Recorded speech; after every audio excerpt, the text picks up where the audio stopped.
waa maxay waajibaadka guud ee guddidani ay si guud u wada gudanayso? kow, xaaladda dalkeenu hadda ku sugan yahay ee ah abaarta baahday ee 7 milyan iyo badh dadkeennii ay halis ugu jiraan, 17 milyan oo xoolo ayna ay halis ugu jiraan, iyo dalkeenna oo 30 sano u dambeysay xaalad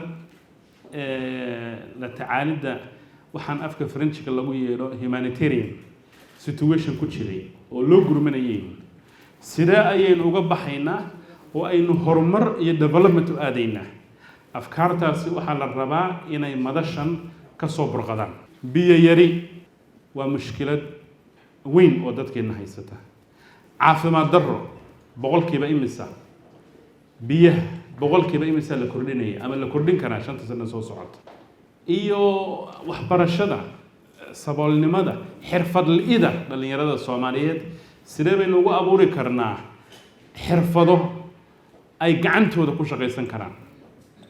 xanaanka iskuullada iyo institutionada waxbarasho hadda jira ma soo saaran dad shaqo tegi kara oo bahda caafimaadku ma dhakhtar bay soo saartaa mise medical laboratory technician way soo saaraysaa, pathologist way soo saaraysaa, mataqaana radiation iyo x-ray specialist way soo saaraysaa.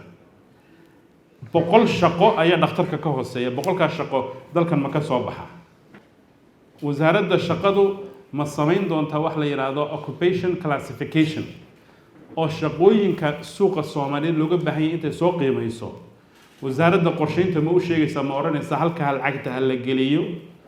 wasaaradda cimilada iyo isbedelka deegaanka iyo isbedelka cimilada la tacaalaysa arrintan aasaaska u ah abaaraha iyo mashaqada dadka Soomaaliyeed ku habsatay xulul waara sidee bay u keenaysaa?